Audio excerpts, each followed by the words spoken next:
and higher inflation. The new administration is in the process of implementing substantial policy changes in 4 distinct areas: trade, immigration, fiscal policy, and regulation.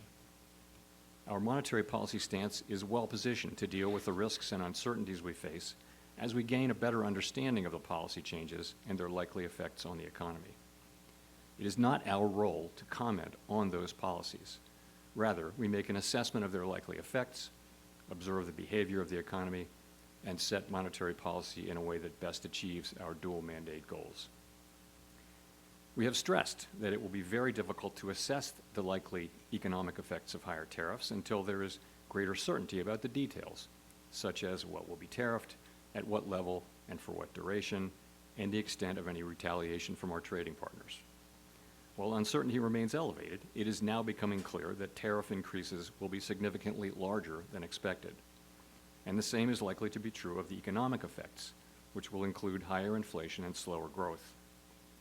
The size and duration of these effects remains uncertain. While tariffs are highly likely to generate at least a temporary rise in inflation, it's also possible that the effects could be more persistent. Avoiding that outcome would depend on keeping longer-term inflation expectations well anchored, on the size of the effects, and on how long it takes for them to pass through fully to prices. Our obligation is to keep longer-term inflation expectations well anchored and to make certain that a one-time increase in the price level does not become an ongoing inflation problem. We'll continue to carefully monitor the incoming data, the evolving outlook, and the balance of risks. We're well positioned to wait for greater clarity before considering any adjustments to our policy stance. It is too soon to say what will be the appropriate path for monetary policy.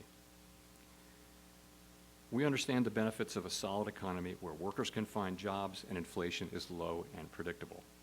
We also understand that elevated levels of unemployment or inflation can be damaging and painful for communities, families, and businesses. That is why we at the Fed will continue to do everything we can to achieve our maximum employment and price stability goals.